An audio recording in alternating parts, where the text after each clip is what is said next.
Kilomètre 2,25. J'ai mal aux épaules, j'ai mal aux poignets, mal aux jambes. On dira ce qu'on voudra. Avec des feux pérennes, le temps passe toujours plus rapidement. Ça, c'est un thé vert.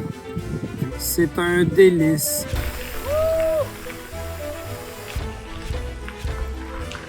Funniest known time! À la fois en Ontario et au Québec, la Log Drivers Waltz est une boucle cycliste de plus de 800 km aux 3/4 non pavés, créée par les explorations sur 40 ans d'Eric Betteridge et de Jennifer Adams. Quant à elle, je ne sais pas qui c'est. Le grand départ de Benoît et moi est aussitôt fauché par un ravitaillement médical pour ma voix. Tout va bien. Je viens d'arrêter à l'épicerie pour acheter quelques produits dopants. Est-ce que tu dirais que tu es all-in? All in. Alors, on quitte finalement Almonte, environ déjà une demi-heure de retard sur le peloton principal. Et là, ça part pour vrai. Bonjour, je me présente, Benoît Simard, supporter d'athlètes professionnels. Alors, dans le passé, j'ai travaillé pour l'IN B7 et maintenant, je suis avec Jonathan B. Roy.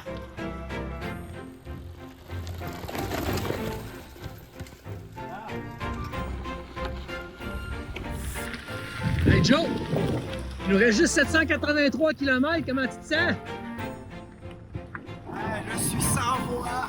Elle est bonne. Kilomètre 45, une nouvelle officielle.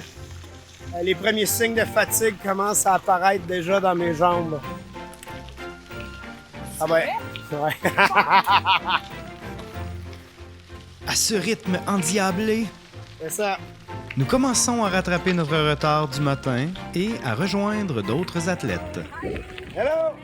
dont Jody, Jody, nice to meet you. qui est venue de l'État de New York en quête de la triple couronne. So the BT 700, the Log Drivers, and Tatum are the Triple Crown for this year. Yeah. Plus loin, nous faisons la connaissance de son jovial mari. Mike, what's your name? Jonathan. Hey Jonathan. Hey Ben. Et puis de Michael, du Vermont, lui aussi en quête des 3 circuits. Colchester, Vermont. Did butter third, and this is the second of the 3. Doing the full week? Yeah, How many days are you 6 to 8. Okay. You know, casual. Malgré son avis, 100 à 135 km par jour sur ce terrain durant une semaine n'est pas si casual.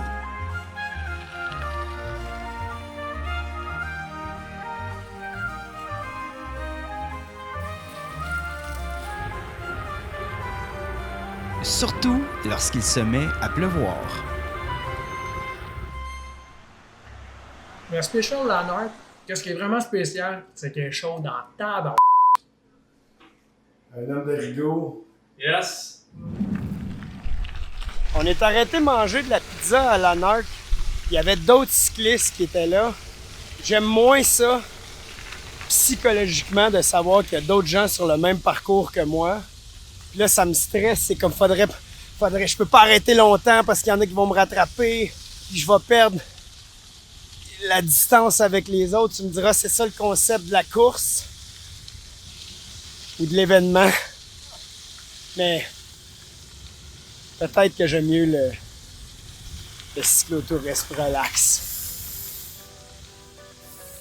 Il faut dire que j'ai en tête de faire les 807 km en 4 jours. Un exploit pour moi, une balade pour l'ami Benoît qui transporte presque tout l'équipement.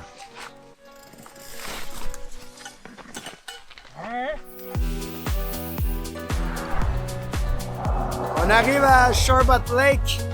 Ça ferme, l'épicerie ferme dans 10 minutes. On va voir si on continue après pour la journée. On est rendu à quelque chose comme 120, 125, 130. Ben, je laisse savoir, as-tu de la place dans ta sacoche pour ça? Hey, je pense qu'on a trouvé qu'est-ce qu'on mange à ce soir. Comme ça, Ben, on va aller se baigner dans le lac Hey, hein? pour enlever la poussière du jour. Je suis prêt.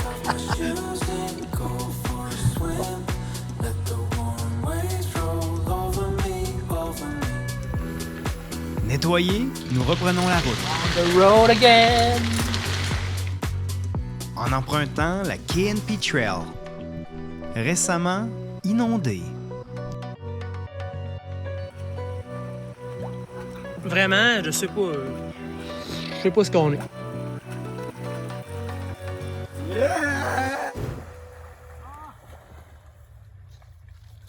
La première partie se pédalait, mais après ça, il va falloir marcher. Puis en plus, il y a des 4 roues qui arrivent. Huh? We're walking. We're not biking. You guys want to ride or anything? No, it's all good.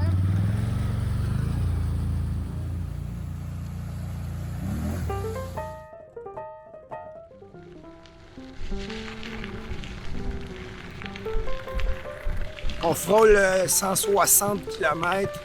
Il commence à faire assez noir, pratiquement à 21h déjà. Il faudrait qu'on trouve un endroit pour la nuit.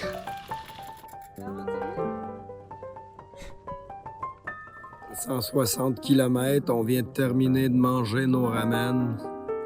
C'est l'heure de dormir, je suis complètement épuisé. À demain. » Vous avez apprécié ces livres, mais appréciez maintenant ces réveils. Un bon matin. Mes jambes roulent carrées. On est amplement dépassé la barre des 200 km et on roule sur une piste qui s'appelle la K&P Trail. Un peu l'équivalent du petit train du Nord, mais sans l'asphalte ni les quadriporteurs électriques.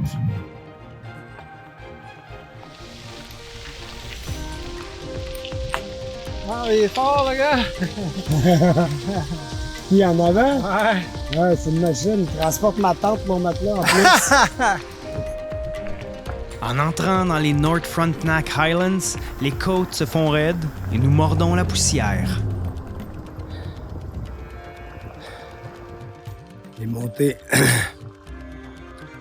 Les montées abruptes s'enchaînent ce matin. Je suis déjà vidé. 17 km.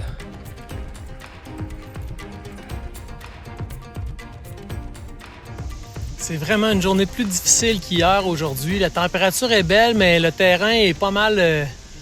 Il y a beaucoup de dénivelé, quoi. Même pour des gars des Laurentides, on trouve ça un peu robuste. On a à peu près 75 km seulement de fait aujourd'hui, puis on est rendu comme à 1400 mètres de dénivelé, fait que ça pète les jambes. Et comme je me rends immédiatement après au Grand Tour Vélo Québec, je dois absolument terminer ce parcours en 5 jours maximum. Je trouve ça vraiment, vraiment difficile aujourd'hui.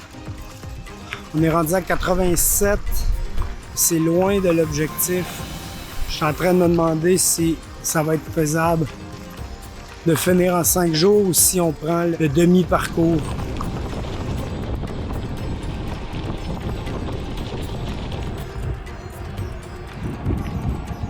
C'est une pas pire journée au bureau. On a 1750 mètres de dénivelé positif. On espère arriver avant que tout va être fermé là-bas. Je sais pas si c'est une grosse ville. Je suis encore avec Jonathan Berrois, l'aventurier. En fait, qu'est-ce qu'il en reste? On va se faire une petite épicerie. On s'est trouvé un petit spot tranquille pour dormir, puis ça va finir ici aujourd'hui.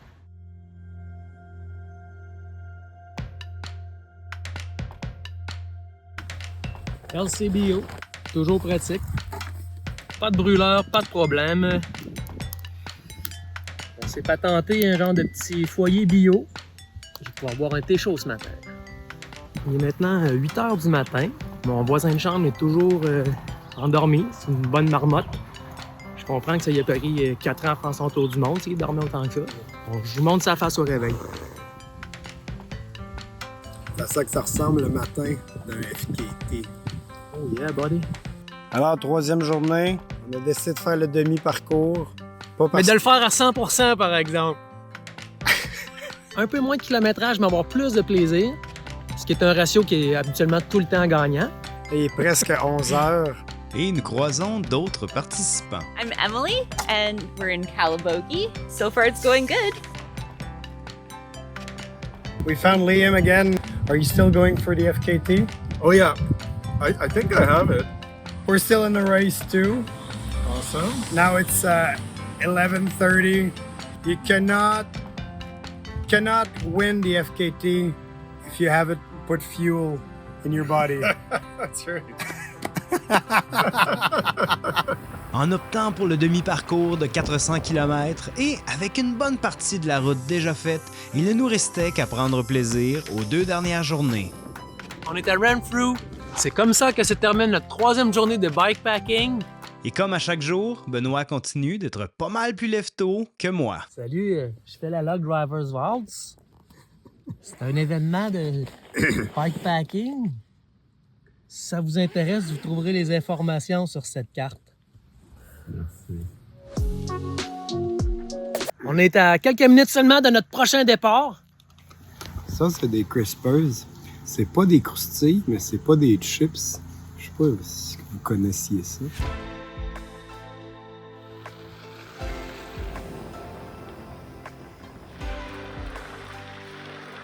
On s'approche de Almont. Il nous reste à peu près 14 km à parcourir. Je peux pas aller plus vite que ça!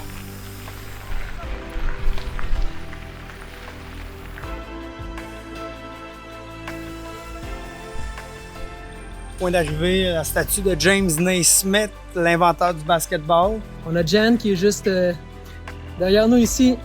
Alors, super parcours. Je vous recommande vraiment pour tous ceux qui veulent tenter l'aventure de Log Driver Waltz. En dépit d'avoir le fastest known time, le FKT, avec Benoît, on a transformé ça en funnest known time. Le vélo et le Log Driver's Waltz, l'essence de ça, c'est d'avoir du plaisir, peu importe la vitesse à laquelle on roule. Et à ce prochain coup, j'amène un porte-bébé puis on va l'avoir notre FKT.